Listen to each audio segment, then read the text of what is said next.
Estamos aí trazendo a segunda mensagem. Semana passada trouxemos uma palavra introdutória. Vamos pregar sobre as sete igrejas do livro do Apocalipse, né? 7 cartas do Senhor Jesus. Uma série de mensagens. Para você que não esteve aqui semana passada, você poderá depois assistir no nosso canal essa palavra introdutória. E hoje nós vamos entrar na parte das igrejas propriamente dita. Livro do Apocalipse, capítulo 2. Uma série de mensagens. Pela primeira vez eu estou trazendo uma série de mensagens domingo à noite, né? Normalmente é domingo de manhã ou quinta. Mas o Senhor colocou no nosso coração esse propósito. Amém? Você achou? Apocalipse capítulo 2, versículo 1. Diz assim a palavra de Deus: Ao anjo da igreja em Éfeso escreve: Estas coisas diz aquele que conserva na mão direita as 7 estrelas e que anda no meio dos 7 candeeiros de ouro. Conheço as tuas obras, tanto o teu labor como a tua perseverança, e que não pode suportar homens maus, e que puseste à prova os que a si mesmos se declaram apóstolos e não são, e os achaste mentirosos. E tens perseverança, e suportastes provas por causa do meu nome, e não te deixaste esmorecer. Tenho, porém, contra ti que abandonaste o teu primeiro amor. Lembra-te, pois, de onde caíste, arrependa-te, e volta à prática das primeiras obras.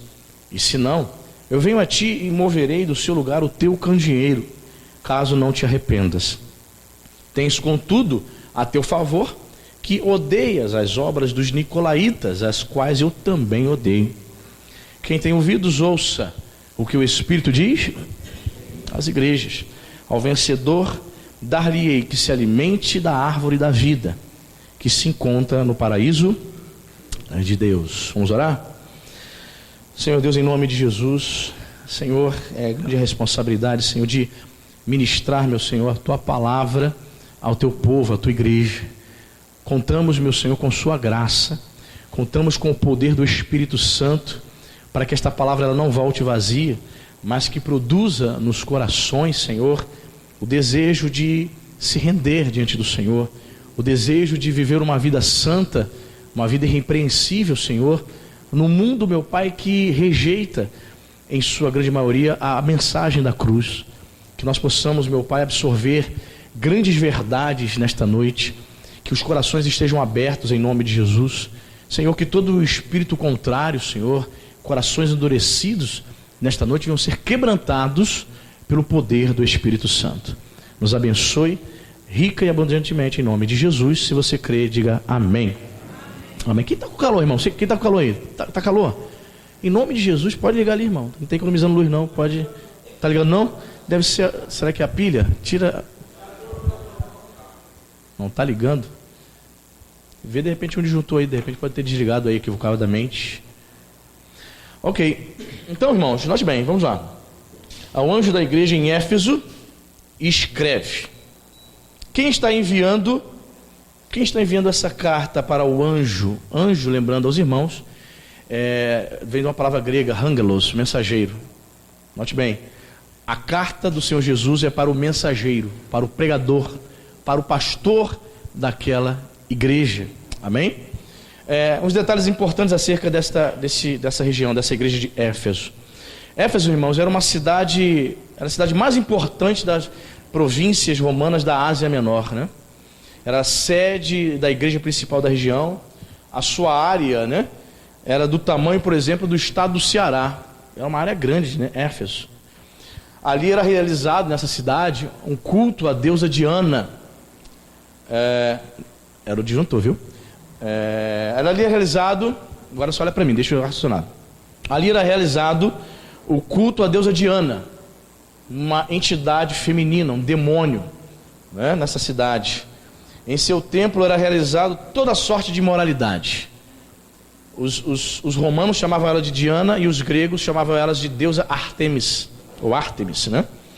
E como é que era realizado o culto a essa deusa? Havia dentro do templo 1000 sacerdotisas, chamadas de prostitutas cultuais. Os homens iam para esse templo e tinham sexo com essas mulheres. 1000 mulheres ali, sacerdotisas, em honra a essa deusa. Todos os homens da cidade queriam, né, adorar essa deusa, porque eles se aproveitavam da imoralidade sexual. Era orgia, coisas terríveis aconteciam nesse templo. Ali nessa cidade, onde havia esta igreja, acontecia isso lá, né? Praticava-se também o culto ao imperador. Era algo comum naquela época. Se o imperador passasse por Éfeso, ele teria que ser adorado. Se você se recusar a se prostrar diante do imperador, será morto na hora. Culto ao imperador. O imperador era adorado como se fosse um deus. Note bem, as pessoas eram obrigadas a adorar o imperador como se fosse um deus. Ou seja, tamanha opressão religiosa, um principado, uma potestade estava dominando aquela cidade através da idolatria, através da superstição. Quem chega lá? O pequenino Paulo. Paulo chega nessa cidade, irmãos, e ele, um homem cheio de fé, um homem de Deus, começa a anunciar a palavra de Deus, pregar o evangelho, e ali ele funda uma igreja. E só no que essa carta da igreja, né, aqui no livro do Apocalipse, já é no final do primeiro século. Paulo já era morto. Paulo morreu ali aproximadamente no ano 64 depois de Cristo. O imperador Nero manda matá-lo. E isso aqui já era no final do primeiro século. Paulo já estava morto, já era outra geração de crentes da igreja de Éfeso, era outro pastor, outras pessoas que estavam lá, né? Paulo pregou o evangelho nessa cidade por 2 anos. E lá em Atos capítulo 19, versículo 11, diz que Deus realizava grandes sinais e prodígios através das mãos de Paulo. Paulo era usado para curar enfermos, pregava o evangelho, milagres aconteciam através da vida de Paulo. Pois bem, hoje Éfeso seria a atual Turquia. Hoje, se você for fazer um turismo lá em Éfeso, você vai ver ruínas, uma cidade abandonada praticamente. É a Turquia, um país muçulmano, não há vestígio mais de cristianismo, mas a igreja cristã morreu já nos primeiros séculos da era cristã, ok? E no final do primeiro século a igreja de Éfeso recebe esta carta diretamente do próprio Cristo, uma carta forte, irmãos. E ele vai dizer aqui, ó, versículo 1: estas coisas diz, Jesus está falando, hein? Aquele que conserva na mão direita as 7 estrelas. Lembra na semana passada? 7 estrelas simbolizam os 7, repita comigo, 7 pastores. Ok? E diz que anda no meio dos 7 candeeiros. Lembra da mensagem da semana passada? Quem são os candeeiros? Representa as 7 igrejas. 7 estrelas representam, comigo, 7 pastores. 7 candeeiros representam as 7 igrejas. Então Jesus usando aqui uma linguagem metafórica, ou seja, a igreja como uma entidade que deve iluminar o candeeiro, ou o candelabro, ou o castiçal, né? Ele é posto para iluminação. Pois bem, a igreja tem essa função para iluminar. E ele vai afirmar mais uma vez: sou aquele que anda no meio dos 7 candeeiros. Eu sou o Senhor da igreja. Eu ando no meio da igreja. Querido, eu quero dizer para você que a obra de Deus, a igreja é sustentada pelo próprio Cristo, amém, irmão? É Ele que dirige a igreja. Por mais que tenha um homem à frente dirigindo uma igreja, uma congregação, saiba que este indivíduo foi escolhido pelo próprio Deus. E se esse indivíduo não andar de conformidade com a palavra de Deus, certamente o Senhor Jesus vai cobrar. Jesus estava cobrando algumas coisas aqui do pastor de Éfeso. Uma cartinha era enviada para ele. E ele faz questão logo na abertura dessa carta de dizer: ó, eu sou aquele que anda no meio da igreja. Eu governo a igreja. Então pessoas que chegam numa congregação qualquer, aqui, qualquer outra igreja, com propósitos escusos, com intenções malignas, de provocar coisas horrendas dentro da igreja, com pensamentos malignos, tentando causar divisão, tentando causar transtorno para o corpo, saiba que Jesus, Ele está no controle da igreja, Ele é Senhor da igreja, amém, querido? Ele é Senhor da igreja, Ele conhece o estado de todas as igrejas. Pode ser uma igreja pequena, uma igreja de âmbito familiar, com 30 membros. Ele ali, quando esta igreja o serve, o invoca e deseja servi-lo, saiba que ele está presente ali, governando a igreja. Igreja, eu digo pessoas, não paredes. Paredes é um templo, amém, irmão? Digo pessoas. Ele que governa, ele conhece o estado da igreja. Ele conhece o nosso estado. Ele sabe como é que está o estado do teu coração, amém, irmão? Ele conhece as suas obras. Diz o verso 2 aqui: eu conheço as tuas obras, tanto o teu labor como a tua perseverança. Amém? Eu conheço as tuas obras. Eu sei o que você tem feito. Fala para o pastor, claro, né? O pastor ali representando a igreja, né? Eu sei o que vocês estão fazendo. Vocês têm trabalhado, vocês têm evangelizado, vocês fizeram uma apresentação aqui das crianças, ensaiaram. Conheço o teu labor, conheço o trabalho. Nessa igreja tem estudo bíblico. Conheço a tua perseverança. Eu sei, olha o que Jesus está falando. Eu sei que vocês estão perseverando, vocês não estão desistindo. As lutas estão vindo, os problemas estão vindo, mas vocês não deixam de estar aqui orando. Vocês não deixam de estar na casa de Deus. Está cheio de problema. Amanhã não sabe como vai pagar a conta de luz. Amanhã não sabe como vai pagar aquele boleto do cartão. Amanhã é segunda-feira. Você não sabe como é que vai ser, mas você está aqui louvando a Deus, se alegrando. Ninguém sabe o teu problema, só Jesus sabe. Jesus está dizendo para você: eu conheço as tuas obras, eu sei da tua vida, meu irmão. Sei o que você está passando, eu sei o que está no íntimo do teu coração.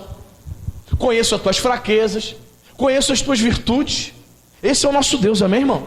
Por quê? Porque Ele anda no meio do candeeiro, Ele está no meio da igreja, Ele conhece a igreja, amém, irmão?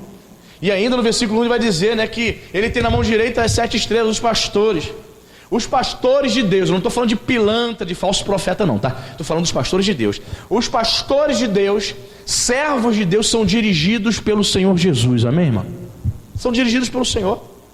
Por mais que você talvez, pastor, não concordo com isso, não concordo, saiba que Deus chamou o indivíduo assim.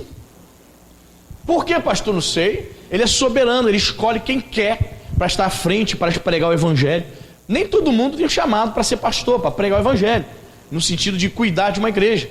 Mas Deus escolhe uma pessoa semelhante a você, que tem fraquezas como você, para estar à frente de uma grande responsabilidade. Por que, pastor? Não sabemos. Soberania de Deus. Ele tem na sua mão direita as 7 estrelas. O Senhor é que dirige os verdadeiros pastores, amém, irmãos? Servos de Deus. Esses homens são cobrados, o Espírito Santo fala com eles de uma maneira tremenda. Os homens verdadeiros, os homens de Deus verdadeiros, pastores de Deus de verdade, estes homens recebem uma capacitação espiritual de Deus diferenciada para suportar os seus problemas. Quem acha que o pastor não tem problema? Pastor, você não tem problema. Quem acha que eu tenho problema para resolver? A metade da igreja, 3 pessoas só acharam que eu tenho problema, 4 estão indecisos, mais para menos, né, votos nulos. Pastor tem problema, mas e aí?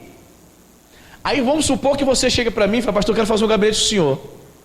Tem alguns problemas para contar. Não, irmão, eu tenho muito problema. Nem me conte os seus. Pastor pode fazer isso? Não, né? Pastor vai dizer: sim, vamos marcar um gabinete. Pastor cheio de problema para resolver. Também tem os problemas dele. Mas o pastor vai lá, senta, ouve você, te aconselha, ora com você, acompanha você no seu problema até Deus dar vitória, amém, irmão? Pois é. Mas como que o pastor não surta também? Isso não significa que não existam pastores que surtam. Tem um monte de pastor indo procurar psicólogo. Tem um monte de pastor traumatizado, pastor com depressão. Tem, pastor? Tem. Alguma brecha aí que ele deu, alguma questão não resolvida, que ele está doente, mais doente que as ovelhas que ele atende. Entende? Mas, no geral, os homens de Deus, os verdadeiros homens de Deus, recebem uma capacitação sobrenatural. Repita comigo essa palavra: sobrenatural. Não é natural, é sobrenatural. Natural, quem recebe capacitação natural para liderança é político. Ele tem aquela... já é dele. Ele é político nato. 16 anos ele era presidente do Grêmio na escola. 18 anos vereador. 20 anos deputado. É dele, natureza nata de ser líder. Não tem nenhuma capacidade sobrenatural ali, algo dele. Mas no que diz respeito às coisas de Deus, à obra de Deus, ao reino de Deus, há uma capacitação sobrenatural. Por isso ele vai dizer: os ministros são 7, são as estrelas que estão na minha mão direita. Lembra que eu falei semana passada? Mão direita é símbolo de... Vamos ver quem lembra? Símbolo de... Fala mais alto. Honra. Só o Tiago lembrou. Mão direita é símbolo de honra. A Bíblia diz que Jesus, ao ressuscitar, ele se assenta à esquerda de Deus Pai, amém? É onde? Símbolo significando honra. Mão direita, a minha direita. Quem está entendendo? Muito bem, ele vai dizendo mais a coisa: as tuas obras, a tua perseverança, você tem perseverado, e que não pode suportar homens maus. Olha que Jesus está falando para a igreja. Parabéns, Jesus está elogiando, irmão. Até agora Jesus não está chamando atenção não, Jesus está elogiando essa igreja. Parabéns, hein? Vocês não suportam homens maus. Chegam alguns homens maus aí na igreja, vocês botam para correr. Vem um pessoal para querer causar divisão, problema para a igreja, não quer servir ao Senhor, está trazendo transtorno para a igreja. É isso aí, parabéns. Tem muitas igrejas assim, né? São igrejas que não suportam os homens maus, aceitam os bons homens, mas os maus não. E essa igreja está recebendo um elogio. Você é uma pessoa assim, irmão? Quando você vê alguém fazendo maldade dentro da igreja, fazendo alguma maldade com o seu pastor, com o seu irmão da igreja, você fica feliz? Pois é, você é como a igreja de Éfeso. Assim como eu também. Nós não suportamos homens maus. E ele diz, e que puseste à prova o que a si mesmos se declaram apóstolos e não são. E os achastes mentirosos. Olha que interessante, né? Essa igreja, ela é caracterizada como uma igreja que repelia os falsos apóstolos. Eles não toleravam heresias. Olha a característica da igreja de Éfeso. Era uma igreja que detestava heresia. Tem muitos de nós somos assim, né? Somos caçadores, vamos à caça às bruxas. Qualquer pastor, qualquer pregador que está cometendo heresia, nós realmente, eu sou também assim, irmão. A gente rechaça, a gente aponta o erro e mostra, é heresia, é ensino errado. Certo pastor chamado Paulo Romero, ele escreveu um livro, Super Crentes e Evangélicos em Crise. Ele foi padre e ele se converte, hoje ele é pregador evangélico. Ele diz no livro dele, logo no prefácio, se você acreditar num Jesus errado, você vai parar no céu errado. Então, querido, nós precisamos crer realmente na doutrina ortodoxa. Se você crê em heresias, você não vai ser salvo. Para você ver, a sua crença também determinará onde você vai passar a eternidade. Quem está entendendo isso? Amém? E essa igreja estava recebendo elogio do Senhor. Muitos de nós somos assim, refutamos os homens maus, rejeitamos os falsos apóstolos, rejeitamos as heresias. Amém? Muitos foram testados naquela igreja. Note que foi dito o seguinte: você, pastor de Éfeso, anjo de Éfeso, mensageiro, você puseste à prova, você testou alguns homens aí e percebeu que eles foram reprovados. Não é isso que um verdadeiro pastor tem que fazer, sim ou não? Para nós ordenarmos o indivíduo ao diaconato, para escolhermos pessoas para responsabilidades grandes dentro da igreja, para ordenarmos homens ao ministério pastoral, esses homens que vão receber essa ordenação, eles precisam ser postos à prova, precisam ser testados e aprovados, irmãos. Estava falando isso de manhã, alguma questão, algo relacionado a isso. Quando, por exemplo, hoje um pastor vai chamar alguém para trabalhar na igreja, o pastor pergunta se você está com o nome sujo no SPC, no Serasa? Pergunta se a sua vida sexual, seu casamento está uma bênção ou se está uma droga. Pergunta isso. Pergunta se você está sem falar com o seu cunhado, com o seu vizinho. Pergunta se você não fala com a sua mãe, com o seu pai. Pergunta isso, irmãos. Não, né? Muitas vezes o pastor só observa que você vem aqui, é membro da igreja batizado e te bota para trabalhar. E tem mais. Muitas vezes o pastor adentrar essas intimidades, você vai falar, pastor, não, isso é intimidade, não vou falar essas coisas não. Acha ruim. Pois bem, hoje em dia deveríamos realmente colocar pessoas à prova para saber se ela é de Deus ou não, irmão. Quando eu fui chamado para ser ordenado pastor, o bispo falou assim, você vai ser ordenado pastor, vou marcar aqui, você tem que ir no psicólogo. Fui no psicólogo, aí o bispo chamou o pastor Jorge, que auxiliava, e falou assim, pastor Jorge, vai lá na delegacia, te retira uma certidão de nada consta para saber se o Anderson tem passagem na polícia. Eu conheço denominação que manda o pastor fazer eletrocardiograma, exame de sangue para saber se é soro positivo, se é aidético, porque muitos homens que são soro positivos são aidéticos, e eles aceitam, não fala nada, aceita receber o cargo de pastor, vai para a obra, e às vezes não conta nada para a igreja que é soro positivo, vai tomando coquetel, ok, tá bem, e às vezes aparece um vírus oportunista, ele começa a emagrecer, fica doente, e depois a igreja fica sabendo que o cara era aidético. Mas não é na época que ele não conhecia o Senhor que ele pegou AIDS. Mas tem que ser dito. Então existem igrejas rígidas e tem que fazer mesmo, irmão. Aí o pastor Jorge foi lá na 59 DP lá em Caxias, tirou meu nome da consta. Aí o pastor Jorge, ele tá limpo. Fui no psicólogo, o bispo Bonita falou assim, olha só, fique tranquilo, o psicólogo. Fique tranquilo quando você for na psicóloga. Ele falou para mim, porque eu penso, é uma exigência da denominação, mano, isso, mas eu penso que ela não vai, sei lá, dizer que tu é maluco, tu tem transtorno, eu creio que não, estou te observando aqui, eu acho que você não é doido, mas tivemos que ir no psicólogo e tal, e tem que fazer mesmo, irmão, toda uma avaliação, homens que foram postos à prova, e a igreja de Éfeso fez isso. Jesus estava elogiando, até agora Jesus elogiando, parabéns pastor, puseste à prova aí alguns homens aí, você percebeu que alguns não eram de Deus e rechaçou esses homens. Ou seja, você preserva a igreja. Parabéns, pastor. Muito bem. E diz mais o texto aqui, versículo 3. Jesus continua elogiando. E tens, repita comigo, perseverança. Olha. e suportaste provas por causa do meu nome. Pastor, eu já passei por muitas lutas, perseguições por causa do nome de Jesus. Quem já passou assim, perseguição no trabalho, na faculdade, na escola? Pastor, se na escola, se eu disser que eu sirvo a Jesus, todo mundo me critica, todo mundo me persegue. Pastor, na faculdade então, se eu disser que sou de direita e que sou servo de Jesus Cristo, meu Deus, as feministas me atacam, o pessoal, a turma do pessoal me dá um couro lá fora. Junta PC, pessoal, PCdoB, aquela turma amiga da Manuela, olha, eles me dão um couro. Não posso dizer que sou crente e nem que sou de direita. É um pecado, é o fim do mundo. Você tem que ser um anarquista, um doido varrido. É assim. O pessoal, a garotada está entrando para a faculdade, para a federal, com 17, 18 anos. Entra boazinha, cheia do Espírito Santo. Meu amigo está saindo de lá. As mulheres feministas com as axilas cheias de pelo, não se depila, fumando maconha, abaixo o Bolsonaro, PT, PCdoB, comunista.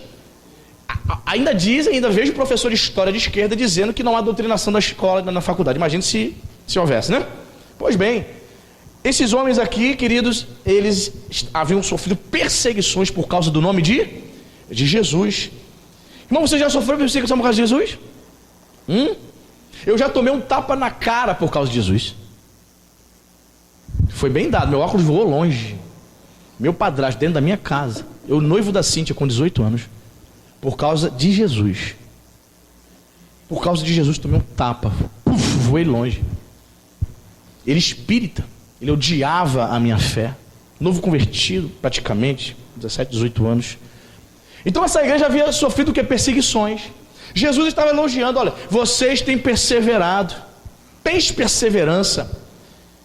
Nós brasileiros, irmãos, temos muito o hábito de desistir das coisas facilmente.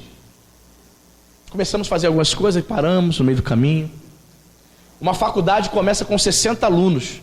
4, 5 anos depois se formam 15. Não é? É impressionante, desistimos das coisas facilmente. Assim como desistimos das coisas da vida, muitos também desistem da fé. Ela aceita Jesus, se batiza, 1 ano depois ela está fora da igreja, desistiu, desanimou.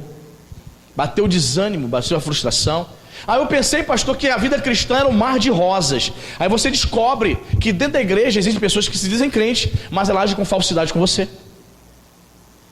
Você descobre que dentro da igreja existem pessoas que são mais endemoniadas do que a pessoa que está lá fora.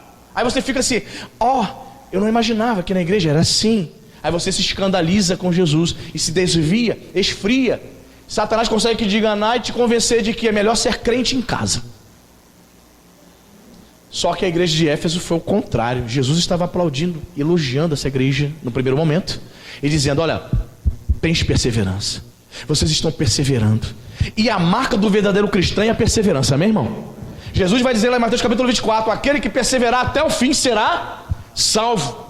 A marca do verdadeiro crente é a perseverança. Você e eu, nós não fomos chamados para passar uma temporada com Jesus, passar férias com Jesus, não. Fomos chamados para perseverar até o fim, até Jesus nos arrebatar, amém, querido? Você não foi chamado para tirar férias. No período de carnaval você sai da igreja para pular carnaval. Não. Você foi chamado para perseverar na fé, independente das lutas, das tentações. Você não foi chamado para passar férias com o Senhor. Pelo contrário, foi chamado para perseverar com Ele. Amém, irmão? Era uma igreja que não desistia dos seus objetivos. Uma igreja perseverante.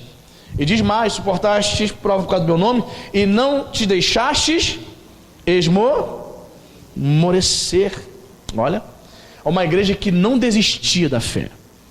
Eu não sei o que você tem vivido, meu irmão, mas eu espero em Deus que você não esmoreça. Eu espero que você não esteja esmorecendo.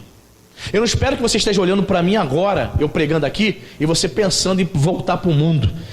Pastor, estou aqui, mas eu não quero mais saber dessa igreja, eu nunca mais vou voltar.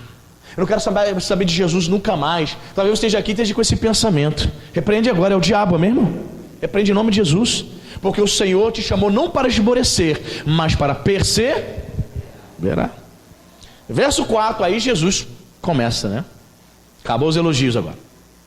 Tenho, porém, repita comigo, contra ti, que abandonaste o teu primeiro amor. Agora Jesus começa a repreender a igreja. Elogiou e começa a repreender o pastor, o líder e toda a igreja. Tenho, porém, contra ti que vocês abandonaram, deixaram o primeiro amor. Aquele entusiasmo inicial, lembra? Quando você se converteu, lembra como que era legal? O pastor pedia qualquer coisa para você, você aceitava, acatava, obedecia. Mas aí passou o tempo e entrou a malícia. O pastor fala, pede, você, não é bem assim não. O pastor pede alguma coisa, posso não, pastor, estou cheio de atividades aí e tal. Aquele primeiro amor passou. Ajudava-vos a obra de Deus, pastor, vamos participar de campanha, você era o primeiro a levantar, dizimava, ofertava. Hoje não, hoje já não dá mais. Primeiro do batismo, todo culto presente, recém-batizado nas águas, lembra que era uma coisa bacana? Recém-batizado, você lia a Bíblia todo dia, hoje não ora mais, nem lia mais a Bíblia. Culto de terça-feira de oração, chegava antes do pastor, hoje passa um ano, 52 cultos no ano, 52 semanas se passam no ano, e você até mesmo poderia aparecer de vez em quando, quem sabe num feriado de terça-feira, você em casa, sabendo que tem culto de oração, mas você não vem mais, o entusiasmo inicial foi embora, abandonaste o teu primeiro amor. É interessante que essa igreja continuou fiel à sua doutrina. Esta igreja rejeitava os falsos apóstolos. Esta igreja permanecia ortodoxa. Pastor, o que significa ortodoxa? Doxa, X. Ortodoxia significa doutrina correta. Era uma igreja que seguia a Bíblia, mas o amor havia se esfriado. Querido, tudo que você fizer para Jesus precisa ser regado pelo amor de Cristo Jesus, hein, querido? Tudo. Você pode estar cantando, você pode estar pregando, você pode estar fazendo coisas na igreja, envolvido, mas se não for por amor, se a motivação não for o amor, de nada vale. Lembra de Paulo? 1 Coríntios capítulo 13, ainda que eu fale a língua dos homens, dos anjos, se não tiver amor, nada serei. Ainda que eu entregue o meu corpo para ser queimado vivo, mas se a motivação não for o amor, não vai adiantar nada, é mais um torrado morto. Percebe, querido? Forte, né? Tudo que você fizer precisa ser baseado no amor. 4 pontos aqui eu quero analisar com você. Perdemos o primeiro amor quando, pastor? Número 1, quando o temor vai embora. Quando você estava no primeiro amor, lembra disso? Você cometia alguma coisa errada, você pecava, você tinha consciência de que tinha falhado, errado, teu coração batia, tremia. Meu Deus do céu, eu errei. Você ficava angustiado. Enquanto você não orasse ao Senhor, não sentisse o perdão do Senhor, você não ficava em paz. Sabe porque era o Espírito Santo dizendo, você errou, você precisa se reconciliar comigo, peça perdão. Lembra disso? Agora você peca na boa, como diriam os jovens, de boa, e não sente nenhum temor, não sente mais nada. Hoje o crente que perdeu o primeiro amor, ele faz um monte de coisa errada, fala palavrão, ainda ri. Engraçado. Perdeu o temor, perdeu a vergonha. Perdeu a vergonha. Não falava palavrão lá no Facebook, já fala. Escreve, aliás, né? Começa a falar um monte de coisa. Não traía a esposa, agora de vez em quando dá um pulo de cerca. Mas pastor, não está vendo conjunção carnal não, é só virtual, online. Só webcam, só mandando nudes. Tem nada a ver não, pastor, tem nada a ver não. Cuidado, querido, você está em pecado. O primeiro amor foi embora, porque o temor foi embora. Quem está entendendo? Outrora você se deliciava em ouvir a palavra de Deus. Quando o pastor abre a sua Bíblia, você se regozijava. Aleluia, a palavra de Deus vai ser pregada. Agora, tanto faz. Conversa, tiver que levantar para beber água, levanta. Na hora da palavra, sabe, não valoriza mais. Você não se sente mais atraído pelas coisas de Deus. Cuidado, irmão. Você é quase desviado, nem percebeu, né? Não tem mais temor, não respeita mais o homem de Deus, não honra mais o seu pastor. Pelo contrário, olha com desdém, olha assim, ó, por cima. Estava falando essa semana, foi na mini vigília sexta-feira. Quando a pessoa perde o temor, ela não aceita mais as mensagens da palavra de Deus, está com raiva do pastor. Ela, ainda que sentada, o pastor está pregando, ela faz assim, ó. Ela quer olhar por cima, tipo assim, ó, eu não estou abaixo de você, eu não me submeto a você. A linguagem corporal fala muita coisa. Estude um pouco sobre linguagem corporal. A linguagem corporal fala muita coisa. Quando ela olha por cima, está dizendo assim, eu não me submeto a você. Quando ela está de braços cruzados, ela está no sentido de de estar se reservando. Não confio totalmente em você, por isso eu cruzo os braços. Entendeu? Estuda um pouco de linguagem corporal pra você ver. O FBI estuda os agentes do FBI para saber analisar os elementos dos indivíduos. Interessante, né? Pois bem, quando a pessoa não aceita mais, ela quer olhar para cima. Eu não me submeto a você. Ainda que esteja aqui, mas o temor foi embora. O amor foi embora. O primeiro amor foi embora, querido. Então a característica ela começa a expor tudo isso. Segundo ponto, segunda coisa que eu observo numa pessoa que abandonou o primeiro amor, é que ela serve por interesse. Ela serve por interesse. Ela perde o desejo de conhecer mais a Cristo. Ela tem outras motivações na obra de Deus, no reino de Deus. Ela quer aparecer, etc. Tem razões, né? Ela quer ter status. De repente lá na empresa dela, ela é a menor lá na empresa. Ela não tem status nenhum, ninguém elogia em nada, ela não manda em ninguém. Mas ela tem outro lugar no qual ela tem muitas pessoas no seu convívio, que é a igreja. Então ali ela precisa se destacar. Então ela começa a fazer as coisas buscando destaque, tentando receber na igreja o que ela não recebeu lá fora, nem em casa, nem da sua família, nem da sua parentela. Então ela começa a servir a Deus por motivações equivocadas, não é por amor. Terceira coisa que eu observo numa pessoa que abandonou o primeiro amor é que ela, por exemplo, ela não sente falta. Falta de quê, pastor? Se ela vier um culto, se ela não vier um culto, por exemplo, um culto de Santa Ceia, por exemplo, ela ficou em casa por alguma razão, ainda que seja por motivo de trabalho, ela teve que trabalhar, ela não sente falta. Eu não sei se você é assim, irmãos, quando por alguma razão não podia estar lá em Lafayette, né? Domingo de manhã, culto de ensino, meu amigo, estava chovendo canivete. É ruim de eu faltar, irmão. É ruim, hein? Domingo de manhã, ali sereninho, ouvindo a palavra do bispo, caramba, mensagem do céu, glória a Deus, chovendo, fazendo sol, estava ali domingo de manhã. É ruim de eu faltar.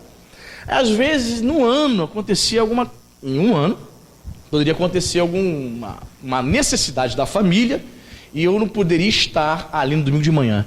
Irmão, ficava para morrer. Quando eu olhava para o relógio, 9 horas, aí eu ficava no pensamento, começou o culto agora, começou o louvor. Aí dava assim 9 e pouco, o bispo deve estar fazendo os anúncios agora, ele vai começar a pregar agora. Eu sentia falta, irmão. Querido, você percebe que perdeu o primeiro amor quando você não sente mais falta de nada. Você não consegue vir, por exemplo, na quinta-feira, domingo de manhã, você não ouviu a palavra, e você nem se interessa em saber o que foi pregado, nem se interessa em entrar lá no canal do pastor Anderson para saber o que foi pregado, qual foi a mensagem que o Espírito Santo passou para você, para aquela igreja na qual você congrega. Você está entendendo, irmão? Perdeu o primeiro amor, não tem interesse. Não, pastor, eu já ouço muita palavra. Pô, mais uma palavra? Pois é, né? Você está enjoado de Jesus? Jesus já não te atrai mais? Jesus não é mais o centro da tua vida? Pois é, está testificando que você abandonou o primeiro amor. Havia acontecido isso com a igreja de Éfeso, embora permanecessem fiéis à ortodoxia, embora fosse uma igreja bíblica, embora fosse uma igreja que tivesse muitos eventos, realizava muitas obras, mas eles haviam perdido o primeiro amor. Em quarto lugar, eu percebo que eu abandonei o primeiro amor, sabe quando? Quando passa um ano, já está em abril, daqui a pouco é junho, daqui a pouco é dezembro, acabou o ano de novo, é Natal de novo. Eu não me preocupo em ganhar uma alma para Jesus, em falar de Jesus para ninguém, em trazer ninguém para a igreja para conhecer o Evangelho. Passa um ano, daqui a pouco é dezembro, Natal, e você não conseguiu trazer ninguém, não conseguiu evangelizar ninguém, não orou, não investiu sobre a vida de ninguém, não conseguiu ganhar uma alma. Queridos, ovelha gera outras ovelhas. Ovelha não gera galo, nem galinha, nem passarinho. Ovelha gera ovelha. Então são os irmãos que vão gerar outras ovelhas. São os irmãos tendo vida com Deus, experiência com Deus, é que vai ter motivação. Quem está animado com Cristo, ela convida outras pessoas. Olha, Jesus mudou minha vida, irmã Estela. Dona Estela, sua minha vizinha, vamos lá na minha igreja. Mas o que tem lá na sua igreja? Jesus está sendo pregado, está sendo anunciado, vamos lá adorar comigo, vamos lá. A pessoa é animada, mas eu estou em casa, não sei se eu vou. Dona Estela, presta atenção, eu vou na sua casa, eu pego a senhora vai de carona, vou dar carona para a senhora, vamos embora, vamos fazer companhia, vamos embora, Dona Estela. A pessoa está animada, ela está vivendo a fé. ela está com o amor de Deus, aquilo que ela está vivendo, experimentando, que é a graça, o amor de Deus, ela quer que outras pessoas experimentem, amém, irmão? Quando você recebe alguma coisa no WhatsApp que você acha que é importante, o que você faz? O que você faz? Um monte de fake news, né? Muita gente fala no fake news, né? Toma cuidado, irmão. Antes de passar aí as notícias aí, vai lá no site boato.com, né?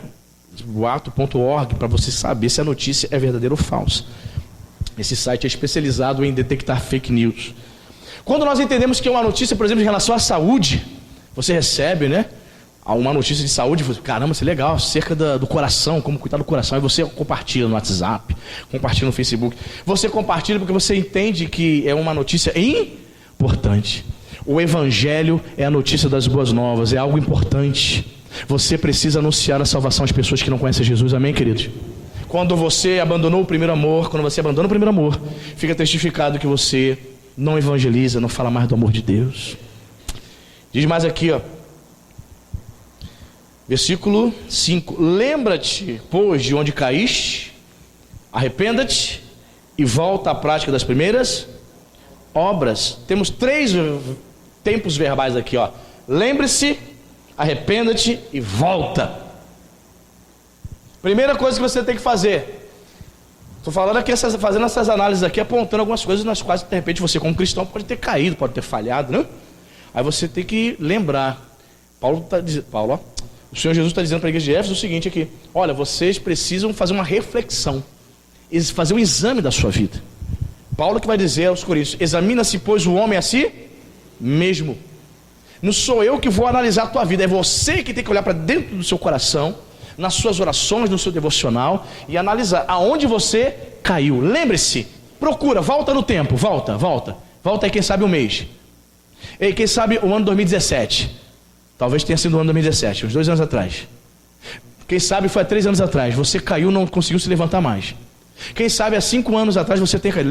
Lembra-te, faça esse exercício de memória aí. Lembra, há 5 anos atrás, quando você deixou uma mágoa entrar no teu coração, quando aquela pessoa te feriu, te magoou, até hoje você não conseguiu perdoar? Lembra isso? Jesus está dizendo, lembra, começa a trazer a memória agora. Traga a memória. Aí ele vai dizer, segundo passo, o que você tem que fazer? Arrependa-te. A palavra arrepender-se lá no grego, você sabe, né? Metanoia, mudança de mente, mudança de atitude. Jesus está dizendo para nós nessa noite, lembra onde foi que você errou? Foi no passado? Foi em 2016? Lembra? Está lembrando? Lembrou, né? Pois bem, o segundo passo agora é mude o pensamento, mude de postura, mude de atitude, mude o pensamento. E volta, terceira atitude, volta para onde? Volta ao primeiro amor, volta às primeiras práticas, volta às primeiras obras. Ele está dizendo, a partir do momento que você se arrepende, você sente uma tristeza profunda, porque o arrependimento ele vai causar tristeza profunda por ter ofendido ao Senhor Jesus. A característica de que você se arrependeu é quando você se sente triste por ter ofendido e desagradado o Senhor. Aí você fica tremendamente contrito, quebrantado e decide se levantar para tomar uma nova postura, uma nova decisão. Entende, irmãos? Então o arrependimento e o voltar às primeiras obras requer de nós ação.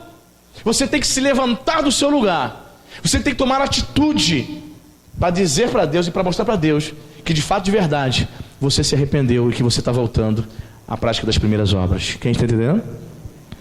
Aí, irmãos, tem aqui uma consequência se o indivíduo se recusar. Veja aqui a parte B do versículo 5. Jesus diz, e se não, olha só, venho a ti, repita comigo, te moverei do seu lugar o teu candeeiro, caso não te arrependas. Jesus de Nazaré. Pastor, se você e a sua igreja não se arrepender, não der ouvido, não praticar o que eu estou dizendo, eu vou mover a igreja, eu vou fazer com que ela deixe de existir. Quando o Islã invadiu a Europa, a Ásia Menor, e acabou com o cristianismo, eu falei para você que Éfeso atualmente é a Turquia, um país totalmente muçulmano. Alguns estudiosos acreditam que essa igreja que não se arrependeu, não deu ouvidos a essa palavra, E de fato, de verdade, a igreja foi movida, ela deixou de existir. Irmãos, existem igrejas inteiras, tanto pastor como as ovelhas, que estão vivendo uma vida longe de arrependimento, demonstrando total aversão pela pessoa de Jesus. Eis que estou à porta e bato. Já ouviu essa expressão? Está também aqui em Apocalipse. Quando Jesus diz, eis que estou à porta e bato, significa que determinadas igrejas não querem deixar Jesus entrar. Tem igrejas inteiras que já expulsaram o Senhor Jesus. O Senhor não manda aqui. Quem manda aqui somos nós, o clube, a igreja carnal, a igreja social. O Senhor que continua aí fora batendo. É sério, irmãos, é profundo. Igrejas que não se arrependem, o Senhor remove. Pastor, se você não se arrepender, eu vou mover o candeeiro. Essa igreja aí vai ser removida. Porque não era só o pastor que estava em pecado, era toda a igreja. Mas o Senhor fala diretamente com o líder. Para quê? Para que o líder oriente a igreja. Não era só o pastor que estava errado aí, não. Todo mundo. Se vocês não se arrependerem, eu vou mover. Irmãos, o nosso Deus, Deus é amor, meu irmão. Mas Ele é juízo, hein? Gálatas 6,7, de Deus não se zomba. Deus não é o nosso boneco, o nosso palhaço. Eu tinha um tio que falava assim, olha, Deus é pai, mas não é palhaço. Mas Deus é pai, mas não é palhaço. Ele é pai, Ele é amor. Mas não brinque com Deus, irmão. Não leve Deus na brincadeira. Não ache que Ele é um bonequinho de estimação seu. Não. Ele é o Senhor da igreja, amém, querido? Ele é Senhor. Ele está dizendo, se você não se arrepender, eu vou mover esta igreja. Olha, há igrejas, irmãos, vou te dizer, hein? A igreja que você vai visitar, tudo muito bonito, né? Igreja no granito, um back vocal espetacular, tudo dividindo os naipes, soprano, primeiro, segundo, terceiro, tenor, ó, baixo, barítono, tudo dividido. Olha, o camarada nem cultua a Deus, ele só fica admirando os naipes. Que coisa espetacular. Aí ele vai olhar para os metais, sax alto, baixo, mediano, todo tipo de sax, trombone, a metaleira, os metais agora, coisa linda, meu Deus. O camarada falou assim, essa é a igreja de Deus, é aqui que eu vou ficar. Olha esse louvor, olha a postura do pastor, um homem de olhos azuis, 1,90 m, que coisa linda, é de Deus. Olha a postura, tem pinta de pastor? Tem. A esposa dele, no salto, ploque, porque a esposa tem que andar no salto, é a primeira dama. Eu não gosto dessa expressão primeira dama não, tá, gente? Não gosto não. Sou presidente da república nem nada. Olha a primeira dama. Aí as mulheres, a referência da igreja assim, olha o salto dela, ploque. Ah, o meu é só 5. Ah, tem que ser 20. Ah, que coisa linda. Coisa linda, essa igreja eu vou ficar. A igreja dos sonhos. Olha o sorriso do irmão. Botou até lente. Agora a pessoa está botando lente nos dentes, né? Olha que sorriso branquinho. Ah, esse irmão cuida dos dentes, vou ficar nessa igreja. Olha como a irmã abriu a porta, que sutileza. Coisa linda, essa igreja do amor. Tudo funcionando. Vai ter evento na igreja, que bacana. Essa igreja é movimentada, hein? Vamos lá de novo? Coisa linda. A igreja, ó, show de bola. Música, alegria, os crentes sorrindo, ninguém tem problema. Nessa igreja ninguém tem problema. Jesus operando, a igreja funcionando. Pois é, irmãos, muitas igrejas funcionando, mas apenas uma instituição. Jesus já moveu o candeeiro há muito tempo, irmão. Que o Senhor tenha misericórdia de nós nesses últimos dias, para que Ele não mova o nosso candeeiro, querido. Diz a palavra de Deus que Sansão brincava com Deus. Sansão brincando com Deus. E quando ele precisou da força dele novamente, diz a palavra de Deus, e o Espírito Santo de Deus não estava mais com ele, ele não tinha percebido que o Espírito Santo de Deus tinha saído da vida dele, irmão. Pois é, tem muita igreja, tem muito crente que o Espírito Santo já se retirou, ele não percebeu. É apenas uma casca, é apenas um clube. tudo funcionando, tudo muito bonito, mas não é isso que Deus está vendo, querido. O que Deus está vendo em nós é um coração contrito, arrependido, querido. Lembra-te, arrependa-te e volta ao primeiro amor. É a palavra de Deus para nós, amém, querido? Essa igreja aqui é boa, pastor nem prega duro, é só paz e amor, aleluia. Eu gosto daquela igreja lá, porque pastor deixa tudo, eu fazer tudo o que eu quero. Que legal, que maravilha. Eu vou sair dessa igreja porque o pastor é muito rígido. A gente fala isso, né? Eu vou para uma igreja mais light, uma igreja que o pastor deixa eu fazer o que eu quiser. Crentes carnais, infantis, pensa que está na escola, no playground. Eu vou brincar lá na igreja, eu vou brincar de ser crente. Não, querido, nós estamos vivendo uma batalha. O teu inimigo é Satanás, só isso. Então nós não fomos chamados para brincar, fomos chamados para batalhar e para vencer em Cristo Jesus, amém? Então ele vai dizer, cuidado, se você não se arrepender, eu vou mover, essa igreja vai deixar de existir, vou mover o candeeiro, você vai perder o brilho, o seu testemunho vai apagar. O versículo 6 vai dizer: tens, contudo, a seu favor que odeias as obras dos nicolaítas, as quais eu também odeio. Nicolaíta significa dominadores do povo. Alguns estudiosos acreditam, irmãos, que era um grupo gnóstico que ensinava que a imoralidade sexual não afetava a fé cristã. Olha só, eram os libertinos. Olha só, querido, os nicolaítas estavam dentro dessa igreja, tentando invadir essa igreja, tentando frequentar a igreja, tentando aliciar os crentes dessa igreja de Éfeso, né? Ensinando que a imoralidade sexual não afetava a vida cristã. Eles ensinavam que você podia ter várias mulheres, ensinavam o sexo antes do casamento, jovem, pode fazer sexo, não tem problema nenhum não é pecado não. O importante é o amor. Isso é o ensinamento do Satanás. Ah, querido, você pode beber, beba na sua casa, sua cervejinha, seu vinho, está tudo certo. Isso não vai ter nenhuma implicação na tua salvação. É engano de Satanás. Os gnósticos, através desse grupo dos nicolaítas, ensinavam essas coisas. Pode tudo, é o vale tudo, a igreja pode tudo. O cristianismo falso do pode tudo.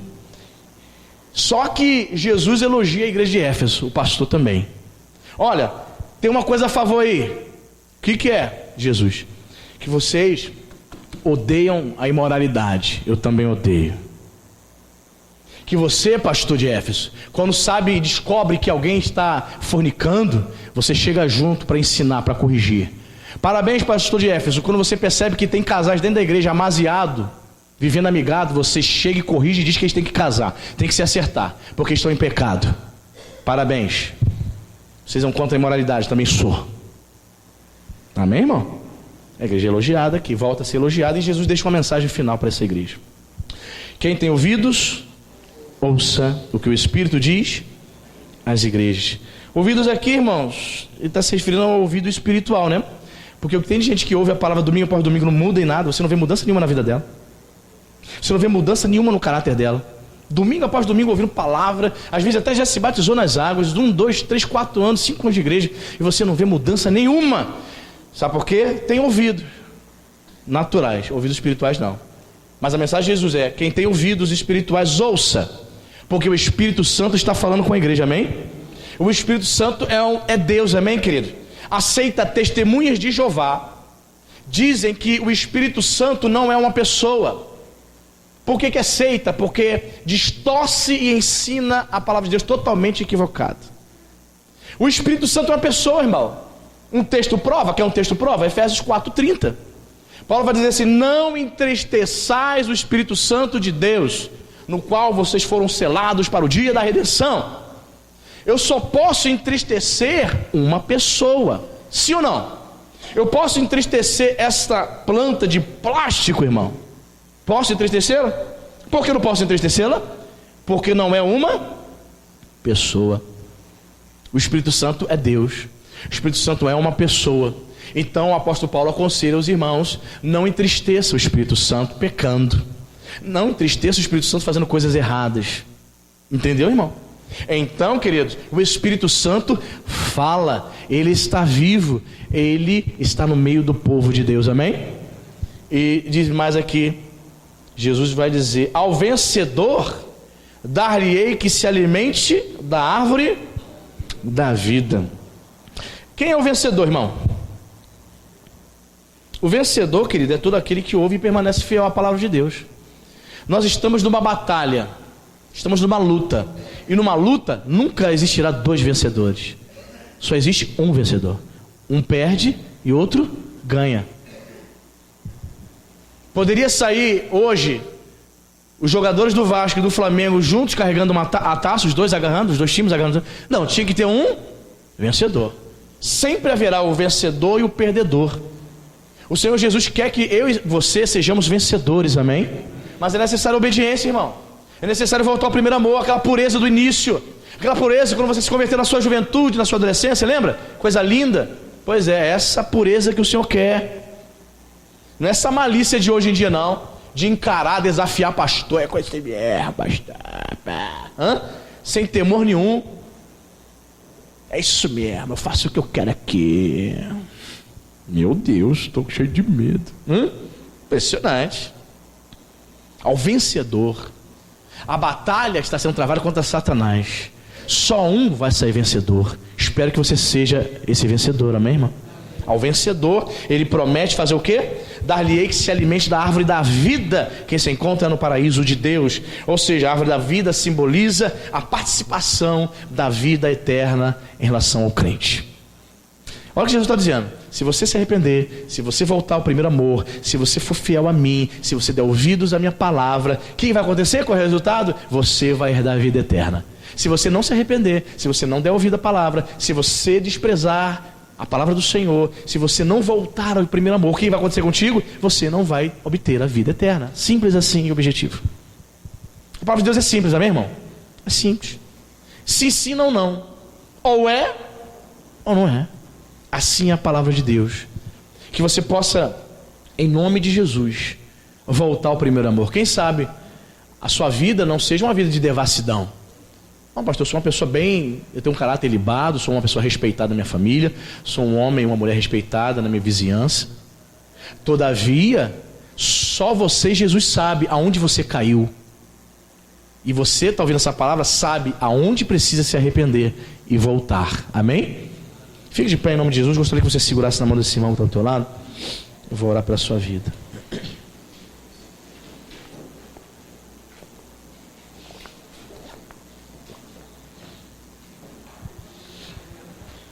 Isso, feche os olhos. Aleluia. Meu Deus, em nome de Jesus Cristo. Pai, a minha oração, Pai, nessa noite, Pai, é para que corações que ouviram, Senhor, o Senhor mesmo disse, quem tem ouvidos ouça. Eu creio, Pai, que muitos aqui ouviram.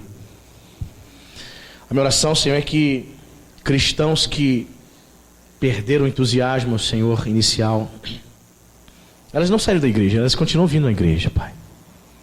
Elas continuam dando seus dízimos, continuam vindo domingo após domingo, mas já perderam o amor inicial. As motivações são outras. Elas precisam lembrar onde caíram.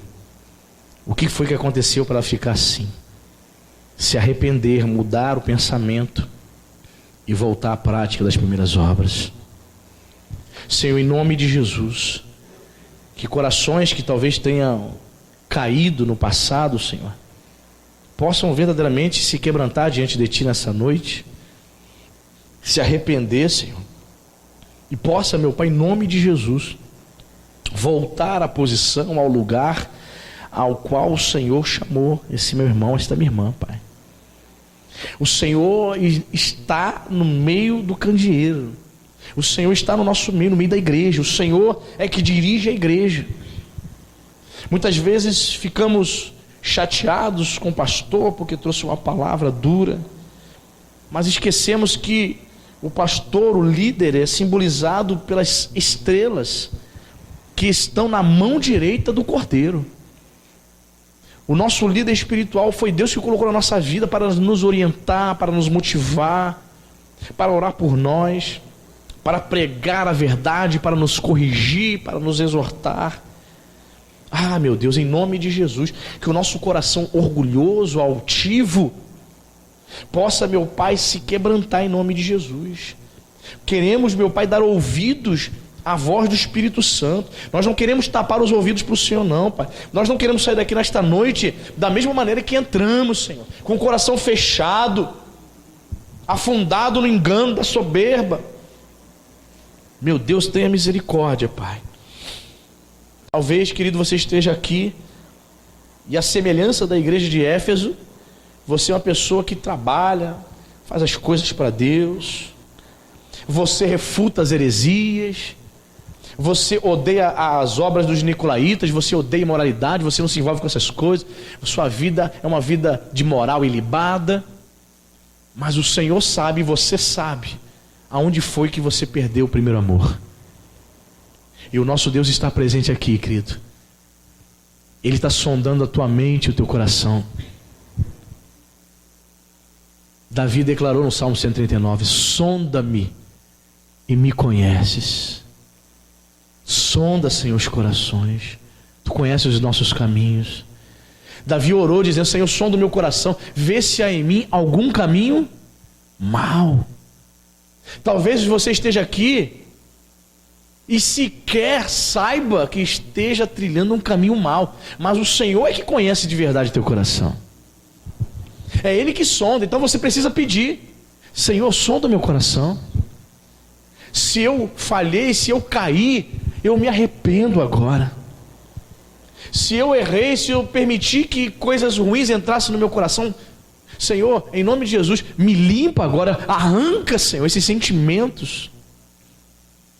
Tira, Senhor, sentimentos perversos do meu coração, da minha mente. Eu quero ter a pureza, Senhor, do início. Aquela mesma pureza no dia que eu me batizei nas águas. Ah, querida, quantos anos atrás, né? Muitos aqui foram na adolescência. Peça para Ele, Senhor, me dá essa pureza inicial. Jesus, aquela alegria que eu senti no dia que eu me batizei, que eu levantei daquele batistério, daquela piscina. Que alegria, tudo era puro. Eu estava com um grande amor no coração por todo mundo.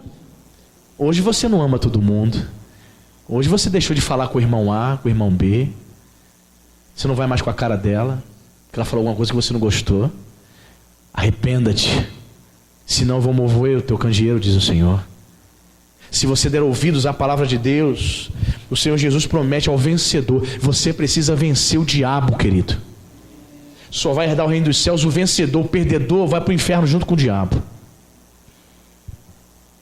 Ao vencedor, disse o Senhor Jesus, não é o perdedor, é aquele que luta, não é aquele que foge. Não é aquele que foge. Deus não quer que você fuja dos seus problemas. Deus não quer que você fuja, mas que você vença, querido, em nome de Jesus. O passo inicial é lembra onde você caiu. O segundo passo é arrependa-te. E o terceiro passo é volta ao primeiro amor, no nome santo de Jesus. Pai, abençoe o teu povo. Abençoa esta igreja, Senhor, de maneira rica e abundante. Que essa palavra venha ficar gravada, Senhor. Não somente na mente, porque se ficar na mente, ela vai esquecer quando ela for embora. Mas que ela fique gravada no coração. E venha estar impressa na alma dela, em nome do Senhor Jesus. Conceda, Senhor, uma semana de vitória, Pai. Uma semana de bênçãos para esta igreja. Em nome de Jesus Cristo. Se você crê, diga amém. Diga graças a Deus. Dê uma salva de palmas para o nosso Deus. Aleluia. Deus é bom. Louvado seja o nome de Jesus Cristo.